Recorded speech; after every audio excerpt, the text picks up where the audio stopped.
खुलुमबाय बे समाव बडोलेण्ड इंखं टेलिभिजननि स्टुडिय'आव आं मिथिका नार्जारी दिनै मोनाबिलिनि गाहाय रादाबफ्राव दङ। रायजोनाङै सुदागोन डक्टर भुपेन हाजरिकानि 97थि जोनोम सान फालिदों। बासेर आलि बुथारनाय जाथायनि मास्टार माइन्डआ हमजाबाय। चिराङाव सारअन्थाइ गावनानै सासे लाइमोननि जिउ खहा।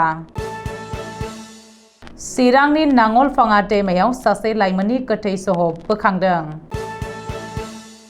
तामिल सावथुननि मुंदांखा डाइरेक्टर आरो एक्टर जी मरिमुथुआ हरखाबै रुंसारि जाबाय। दिल्ली मेट्र' ट्रेनाव सासे आइजोआ गुबुन सासे सेंग्राखौ सोबादों। जनाय बेंखन बेंगिरि मावखुलि मोखाङाव गरखा फरायसा आफादनि धर्ना। दानिया फैदोनि आबुं रादाबाव।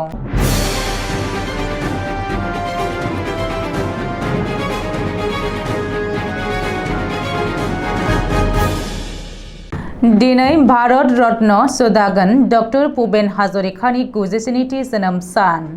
असमिया जिउनि शिल्पी विश्वरत्न भारत रत्न डक्टर भुपेन हाजरिकानि 97थि जोनोम सानखौ दिनै रायजोनि खना खनला बायदि हाबाफारि लानानै फालिदों आरो बिबार बावनानै गोसोखांदों। दिनै रायजोनि खना खनला भुपेन दानि मिलौदो मेथाइ गोमखांदों। मख'नो गोनांदि सिगां बोसोरफोराव फालिबोनाय बायदिनो देग्लायबो आसाम सोरखारनि हारिमु बिफाना जालुकबारियाव थानाय भुपेन दानि मांखरसालियाव बिबार बावनानै 97थि जोनोम सान फालिदों आरो सुदागोनखौ गोसोखांदों। ओरैहाय आसुनि बानजायनायावबो सिगां बोसोरफोरनि बायदिनो गुवाहाटी नोगोरमानि दिघली फुख्रियाव थानाय डक्टर भुपेन हाजरिकानि मुसुखायाव बिबार बावनानै 97थि जोनोम सान फालिदों। मख'नो गोनांदि 1926 मायथाइनि 8 सेप्तेम्बर खालि सौदियानि गंसे गामियाव सुदागोन डक्टर भुपेन हाजरिकाया जोनोम मोनदोंमोन। बिथाङा आसाम आरो असमिया हारिनि राव हारिमुखौ गोख्रों खालामलांनायजों लोगोसे मुलुग दरबाराव सिनायथि होलांदोंमोन। बै गेदेमा देंखोगिरि, मेथाइ सुजुगिरि, खन्थाइगिरि आरो समाज सिबियारि डक्टर भुपेन हाजरिकाया 1977 मायथाइयाव पद्मश्री, 2001 मायथाइयाव पद्म भूषण, 2009 मायथाइयाव आसाम रत्न बान्था मोननो हादोंमोन।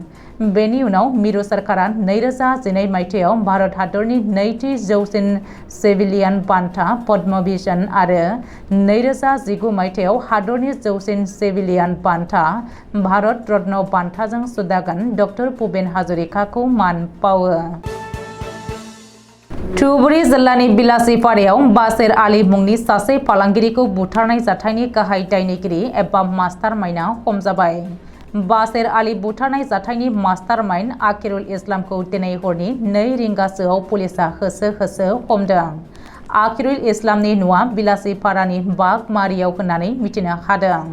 सुलुङाव फोरमायथिनाय बायदिब्ला क'क्राझार जिल्लानि सौतारानि गुदु ओनसोलनि दरसे गामियाव पुलिसआ आकिरुल इस्लामखौ होसो हमदों। बिलासिपारा महकुमानि एसडिपिअ डक्टर श्रीमती रेखा फुकननि दैदेननायाव आसाम पुलिसनि मोनसे हानजाया बे अपारेशनखौ खालामदोंमोन। मख'नो गोनांदि 3 दान सिगां 25 मे खालि बिलासिपारा नोगोरनि 8 नं वार्डआव थानाय भैरबगन्जनि फालांगिरि बासेर आलिखौ गावनि न'आवनो हाबनानै दुथांफोरा .0 जाथायनिफ्राय गुलि गावनानै बुथारदों।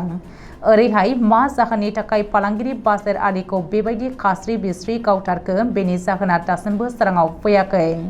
बबेखानि मा जाहोननि थाखाय बे बुथारनाय जाथाया जादों आरो बे जाथायजों लोगोसे सोर लोब्बा दङ बेनि बागै मिथिनो थाखाय पुलिसआ आकिरुल इस्लामखौ जिम्मायाव लानानै गोख्रों जेरा खालामदों होननानैबो सुलुङाव फोरमायदों।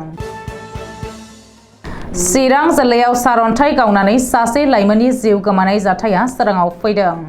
चिरां जिल्लानि सिडली सार्कलनि बेंखनाव थानाय एंखोरबारियाव जादों बे जाथाया।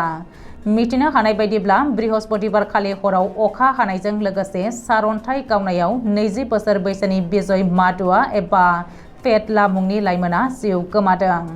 थांनाय हराव न'आव उन्दुनानै थानाय समावनो सारअन्थाइ गावनानै बिजय मादुआया जिउ गोमादों। रिपर्ट बायदिब्ला बे जाथायनि बागै खौरां मोननाय लोगो दिनै फुङाव मेजिस्ट्रेटनि नुजाथिनायाव पुलिस बिफाना बिजय मादुआनि गोथै सहखौ बोखांहोयो आरो पोस्ट मर्टेम आनजाद नायनो थाखाय जिल्ला सदर काजलगावनि जोहोलाव सोमला बसुमतारी सिविल हस्पिटालाव दैथायहरो। चिरां जिल्लानि नांगलफाङा दैमायाव दिनै सासे लाइमोननि गोथै सह बोखांनो हादों। सुलुङाव फोरमायथिनाय बायदिब्ला जायगानि सुबुंफोरा दिनै फुङावनो नांगलफाङा दैमायाव सासे सुबुंनि गोथै सह नुस'नो आरो पुलिसनो खौरां हरो। बेनि बागै खौरां मोननाय लोगो लोगो नांगलफाङा पुलिस आउटपस्टनि मोनसे हानजाया जाथायसालियाव थांनानै गोथै सहखौ बोखांहोयो आरो बे गोथै सहखौ नांगलफाङा ओनसोलनिनो थागिरि फजर आलीनि फिसाज्ला 22 बोसोर बैसोनि कुरबान आली होननानै सिनायथिनो हादों। रिपर्ट बायदिब्ला कुरबान आलीनि देहानि माखासे अंगआव गोबौ हाथियारजों गाग्लोबनायनि रोखा रोखा सिन दङ। बेनिफ्राय सोरबा सिनायमोनि दुथांफोरा कुरबान आलीखौ दानख्लाब सुख्लाब बुथारदों आरो गोथै सहखौ नांगलफाङा दैमायाव गारलांदों होननानै सन्देह खालामदों। ओरैहाय बे जाथाया ओनसोलाव दुंहाव थासारि सोमजिहोदों। बेजों लोगोसे कुरबान आलीखौ बुथारग्रा दायनिगिरिखौ थाबैनो हमनानै गोख्रों साजा होनो थाखाय जायगानि सुबुंफ्रा दाबि खालामनानै पुलिस बिफानखौ नारसिनदों। खोला भारतनि तामिल सावथुनाव गोख्रों खामानि मावबोनाय डाइरेक्टर आरो एक्टर जि मरिमुथुआ 58 बोसोर बैसोआव हार्ट एटाक जानानै रुंसारि जाबाय। 8 सेप्तेम्बर 2023 शुक्रबारखालि फुंनि 8:30 रिंगायाव चेन्नाइनि मोनसे फिल्म स्टुडिय'आव अतिरनिसल मुंनि मोनसे टिभि सिरियाल सावथुननि खामानि मावफुबाय थानाय समावनो एक्टर जि मरिमुथुआ हरखाबै गोग्लैदोंमोन। लोगो लोगोनो चेन्नाइनि गंसे हस्पिटालाव जि मरिमुथुखौ लांदोंमोनब्लाबो डाक्टारा मरिमुथुखौ थैबाय होननानै फोसावदों। शुक्रबारखालि जि मरिमुथुनि गोथै देहाखौ सानसे चेन्नाइ नोगोराव लामा दिन्थि होनानै सनिबारखालि गावनि आंगो जोनोम थावनि थेनियाव जोबथा बिदाय होनाय जागोन होननानै मिथिहोदों। थैनाय समाव जि मरिमुथुआ गावनि आंगो बिसि बाइकलकी आरो फिसाज्ला आखिलान फिसाजो ऐश्वर्याखौ नागारलाङो। दिल्ली मेट्र' ट्रेनआव खारफुबाय थानाय समावनो सानै सेंग्रा सिख्लाया रमान्स खालामनायखौ नुनानै साखाथियाव थानाय गुबुन सासे आइजो हान्थियारिया सेंग्राखौ सोबादों। सोरबा रमान्स खालामनो गोसो बायजोआव खालामहै, ट्रेनआव नङा होननानै सोबादों आइजोआ।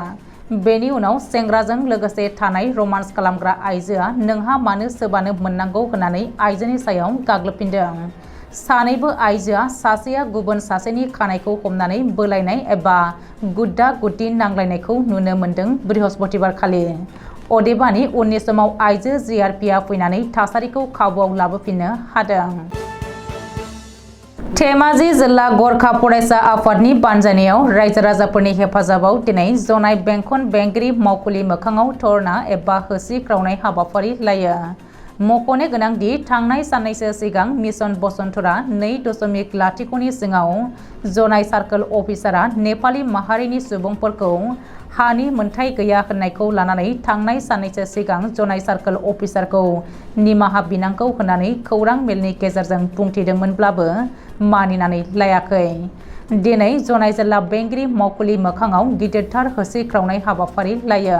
हाबाफारियाव धेमाजि जिल्ला गरखा फरायसा आफादनि आफादगिरि समराज पुरिया खौरां बिजोंनि गेजेरजों बुंथिदोंदि जोंनि दाबिखौ मानिनानै लायाब्ला बिनिफ्राय बांसिन गिदिर हाबाफारि लागोन आरो राजा लामायाव जथेगोन होननानैबो बुंथिबावो। दिनै मोनाबिलिनि रादाबा एसेनोसै। गोजोन्थों।